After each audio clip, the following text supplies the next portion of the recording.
Hi, welcome to BLS, that's Basic Life Support Part 2 of 2.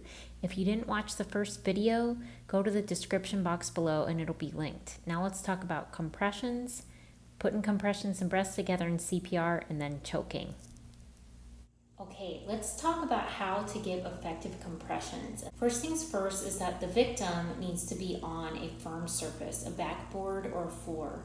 Their shirt needs to be off, their chest needs to be exposed, and you need to pump in the right location. The right location for all ages is going to be the lower half of the breastbone.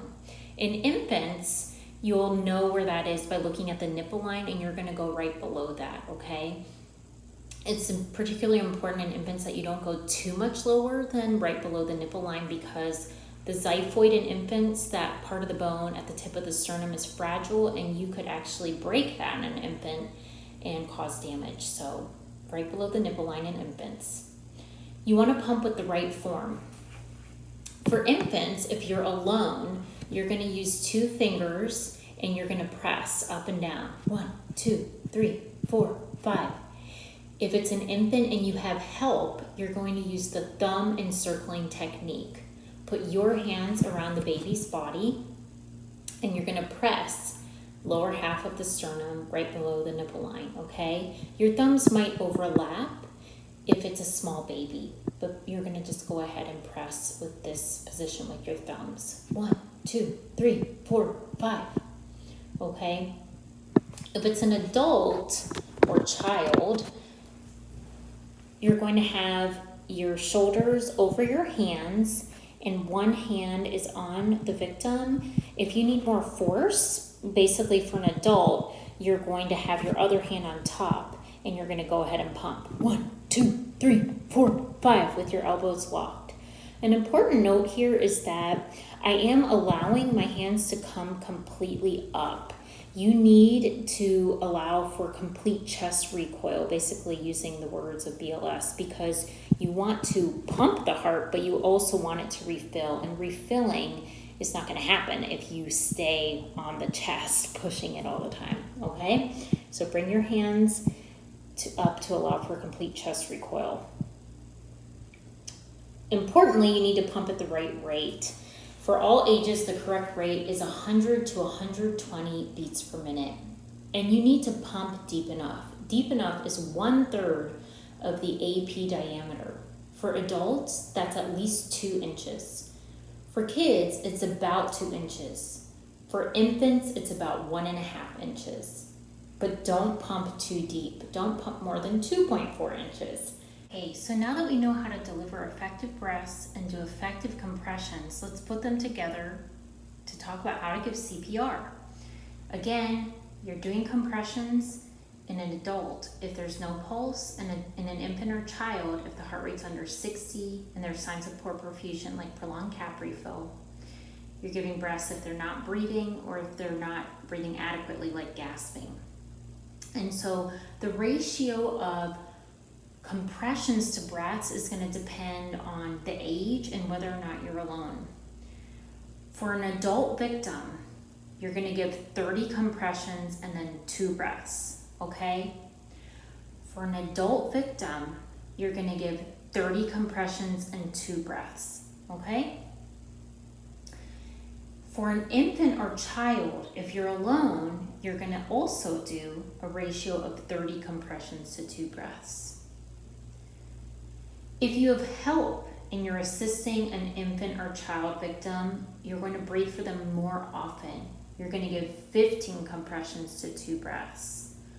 15 compressions to 2 breaths. If there's an advanced airway in place, like an ET tube, compressions will continue at 100 to 120 beats per minute, and compressions will not stop for breaths to be administered. A breath will be given every 6 seconds. Okay, so while CPR is going on, compressions are being given, effective breaths are being given, at some point an AED is available. Either you ran to get one or somebody left and came back with one, or one comes with EMS. Essentially, when an AED comes, it needs to be turned on, unless it turns on automatically with the cover being open, and the pads need to be placed. Importantly, keep compressing the heart while somebody's dealing with the AED, okay? For a victim that is 8 years old and older, you're going to put adult pads. If you have an adult victim and you only have kid pads, don't use kid pads. Just do CPR. The kid pads are not going to deliver an effective enough shock for an adult-sized victim. If the victim is under 8 years old, you're going to use pediatric pads. If you don't have them, use adult pads. And if the victim is under 1, use a manual defibrillator or a pediatric dose attenuator if you have one. If you don't have that, just use a normal AED. The pads do need to be in contact with the chest. So if there's a lot of hair on the chest, it either needs to be ripped off with an extra set of pads or the chest needs to be shaved. And if there's water on the chest, the victim needs to be dried off quickly. They don't have to be bone dry.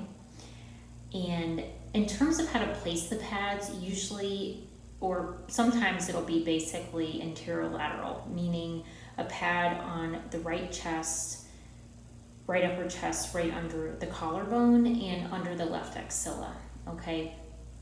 But sometimes for kids and infants, there'll be a pad on the front and the back. You're gonna see a diagram on your AED pads. And an important point to keep in mind is basically do what the AED says. So shock if it says to shock, don't shock if it says don't shock. Don't touch the patient when it's analyzing or when a shock is being delivered, but otherwise compressions should be happening. This person's heart is not pumping, so don't neglect compressions just because the AED is talking. The only time you stop compressions is when the AED is analyzing or when a shock is being delivered. You can do compressions while the AED is charging. Okay? And while the AED is analyzing, that's a good time to switch compressors, okay? Because compressing is hard work. So when the AED is analyzing, that's a good time to switch compressors. Before shocking, it's important to tell people to stand clear. For example, I'm going to deliver a shock on 3. 1, 2, 3, stand clear, and then press shock.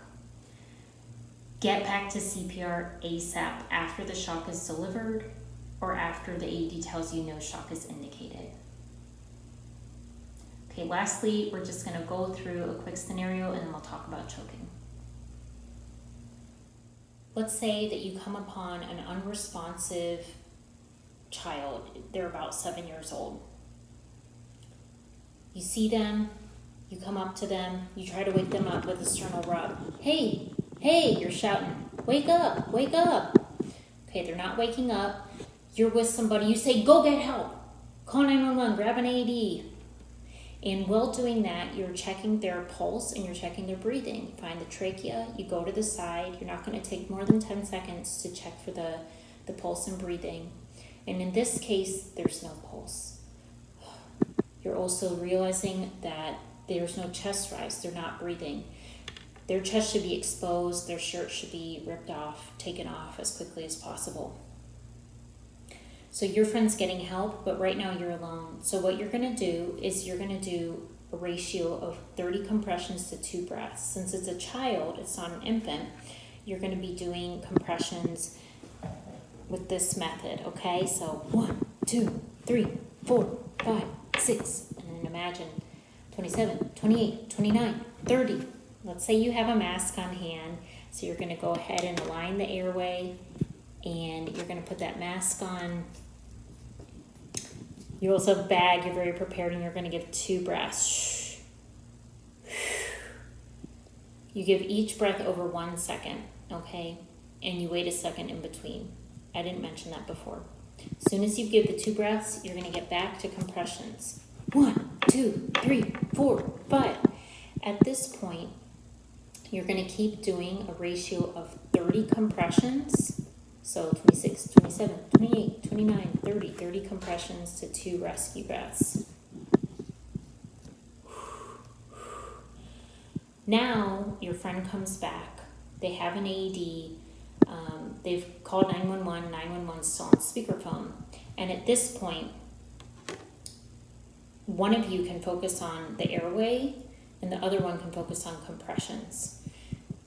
So while you're compressing, your friend is turning on the AED. You got her handy dandy AED here. It's turned on. You're placing the pads, right upper and left axillary, and you're doing compressions. Now that you have help, because it's a child victim, you're doing a ratio of 15 compressions to 2 breaths. 13, 14, 15.